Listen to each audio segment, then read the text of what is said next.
আসসালামু আলাইকুম। Technique easy এডুকেশনের পক্ষ থেকে আপনাদের সবাইকে স্বাগতম জানাচ্ছি। প্রিয় শিক্ষার্থীরা, সপ্তম অধ্যায় অসীম ধারা, এই অধ্যায়টির সংক্ষিপ্ত প্রশ্ন আমরা ধারাবাহিকভাবে সমাধান করছি। এই মুহূর্তে আমাদের সামনে যেই প্রশ্নটা আসলো, এখানের মধ্যে বলা হলো সাধারণ পদ n square divided by nth root 5 হলে অনুক্রমটি নির্ণয় করো। আমাদের এখানে সাধারণ পদ দিয়ে দিছে, অনুক্রমটা নির্ণয় করার জন্য বলা হয়েছে।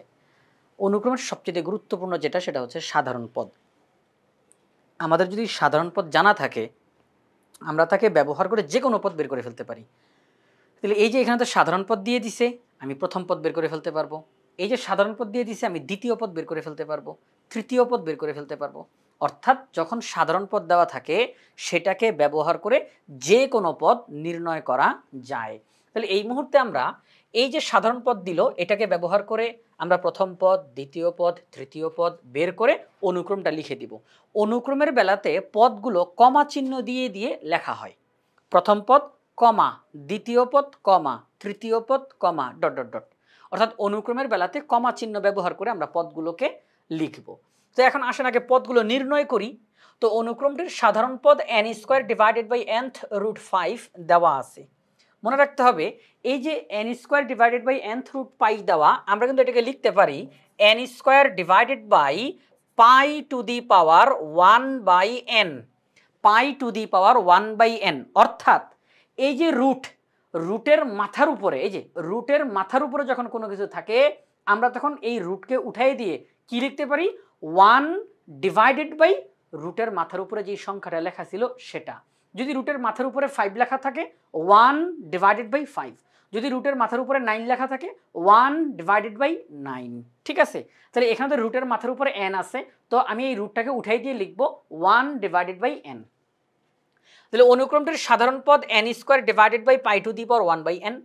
এখন আমি n এর মান হিসাবে 1 বসাচ্ছি, কারণ আমরা এখানের মধ্যে n বলতে স্বাভাবিক সংখ্যার সেটের ভিতর থেকে উপাদানগুলোকে নিয়ে আসব। স্বাভাবিক সংখ্যার সেটের ভিতর থেকে উপাদানগুলো নিয়ে আসবো, যে n বিলংস টু n, স্বাভাবিক সংখ্যার সেটের ভিতর থেকে নিয়ে আসবো। আচ্ছা, ঠিক আছে। তাহলে ওই হিসাবে n এর মান যদি 1 হয়, তাহলে আমরা এখানের মধ্যে n এর মান হিসেবে 1 বসাবো। 1 square divided by 1th root pi, তাহলে কি হবে 1 বাই 1।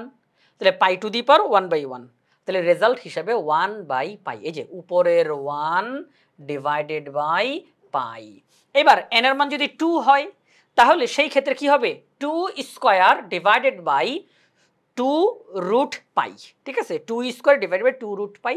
তো এখন আমি যদি এই যে 1 বাই n এর আকারে যদি লিখি, তাহলে আমরা লিখবো 1 বাই 2। এই যে এই যে যে রুটটা যখন উঠাই দিব, তখন আমরা লিখবো 1 বাই 2।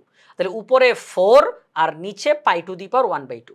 আর pi to the power 1 by 2 মানে হচ্ছে রুট, কারণ আমরা জানি শুধু রুট এটা মানে হচ্ছে হাফ, শুধু রুট এটা মানে হচ্ছে হাফ। তাহলে পাওয়ার হিসাবে যেহেতু হাফ আছে, এই হাফকে উঠাই দিয়ে আমরা রুট চিহ্ন ব্যবহার করতে পারি।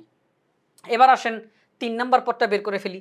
n এর মান যখন 3, তখন কি হবে, 3 square divided by 3 root pi. 3 square মানে 9, আর এই যে এখানের মধ্যে 1 বাই 3 হবে, 9 by pi to the power 1 by 3। তো আমি যদি 1 বাই 3 আর না লিখি, আমি তাহলে এইভাবে লিখে দিতে পারি 3 রুট পাই।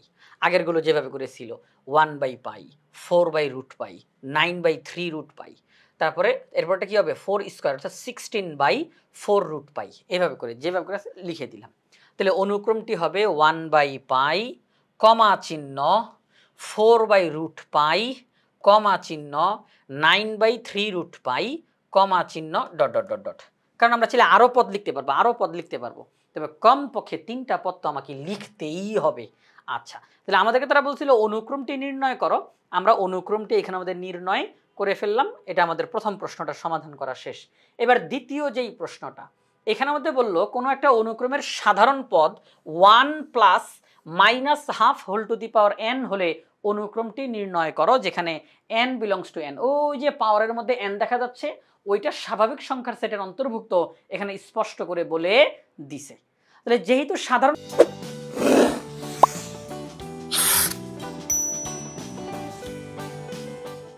পদ দেওয়া আছে, ওইটাকে ব্যবহার করে আমরা প্রত্যেকটা পদ বের করতে পারবো। অনুক্রম আমাদের জন্য আর কোনো বিষয়ই হবে না। তাহলে চলেন আমরা এখন অঙ্কটা করে ফেলি। আমরা লিখলাম অনুক্রমটির সাধারণ পদ un, যেটা দ্বারা আমরা মূলত 1 plus minus half whole to the power n কে বোঝাবো। সাধারণ পদ 1 plus minus half whole to the power n। এখন n এর মান 1, তাহলে এই যেখানে তো 1, এখানে u1 u2 u3 মানে এটা পদকে বোঝানো হবে।